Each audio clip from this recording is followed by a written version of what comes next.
자, 반갑습니다. 알파프로 가족 여러분, 정태근 전문가입니다. 8월 30일 두 번째 방송 시작하도록 하겠습니다. 자, 두 번째 방송 종목은 금비입니다. 방송 끝까지 시청을 좀 부탁드리고요. 방송 보시고 난 이후에는 좋아요, 구독 부탁드리도록 하겠습니다.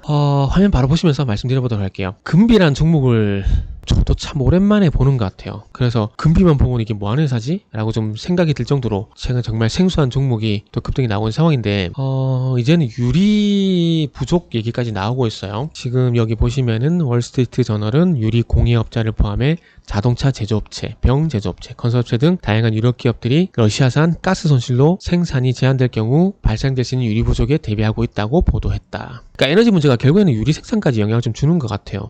여기 나와 있듯이 유리 같은 경우에는 모래, 소다회, 석회석 이것들을 열을 가해서 독에서 만들죠. 근데 이 고온을 만들기 위한 에너지원으로 뭘 활용한다고요? 러시아산 천연가스를 활용한다. 이런 얘기입니다.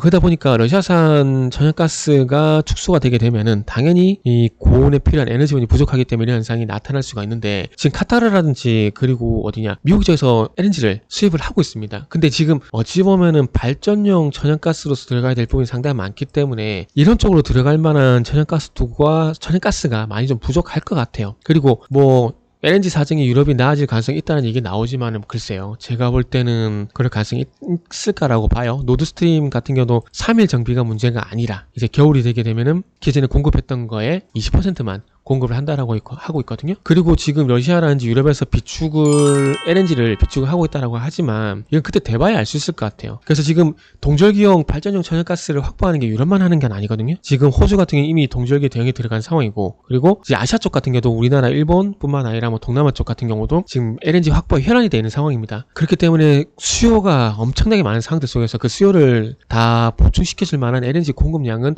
제가 볼 때는 아닐 수도 있을 것 같아요. 그러다 보니까 이 천연가스 공급은 딸릴 수밖에 없는 상황들이고 그러다 보면은 이게 참 해프닝이라고 좀 봐야 될 것 같은데 유리 공급 대란이 그냥 말 그대로 해프닝은 아니고 정말 그럴 수 있을 것 같아요.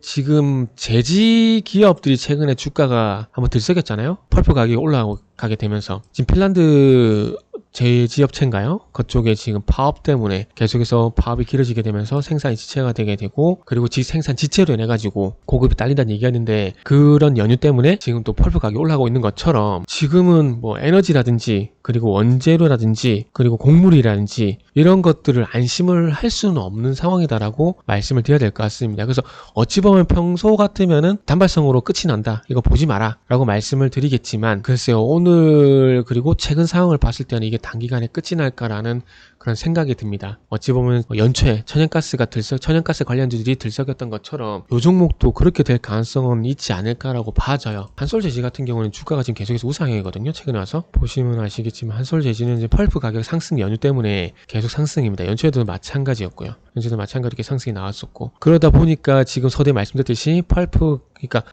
가격 상승이 단순히 1차적인 해프닝이 아니라 지속적으로 상승이 나오게 되면서 이 주가에도 현재 영향을 계속해서 줄 수밖에 없는 그런 상황이다 라는 점을 좀 말씀을 드려야 될 것 같습니다. 그러다 보니까 지금 말씀드린 금비 같은 경우도 유리 대란 이게 단기간에 끝이 나지 않고 계속해서 이게 좀 지켜봐야 될 이슈지 않을까 좀 봐져요. 그리고 제가 좋아하는 차트죠. 거래량이 없다가 갑자기 대량 거래가 발생되게 되면서 골든크로스 나는 종목, 항상 말씀드리지만 골든크로스 중요하죠. 중요한데 골든크로스가 발생됐을 때 제가 항상 중요하게 말씀드린 게 거래량이지 않습니까? 최근에 대량 거래 터지고 골든크로스가 났고 오늘 꺾여야 정상인데 아래 꼬리 달게 되면서 지금 보합권까지 끌어올렸다라는 건 어제 갑자기 상승이 나오게 되면서 장중에 차익 매물 시연이 나오긴 했지만 그럼에도 불구하고 오늘 저점을 거치게 되면서 매수의 힘이 아직까지 살아있다고 보는 게 저는 일단 맞다라고 생각을 합니다. 지금 차트 흐름을 좀 보게 된다면요. 오늘 만약에 단순 해프닝이면 이게 이 어제 양봉을 덮어버리고 5일선 이탈하는 음봉이 저는 개인적으로 나와야 된다라고 생각을 합니다. 그런데 지금 그렇지 않다라는 부분들을 보게 된다면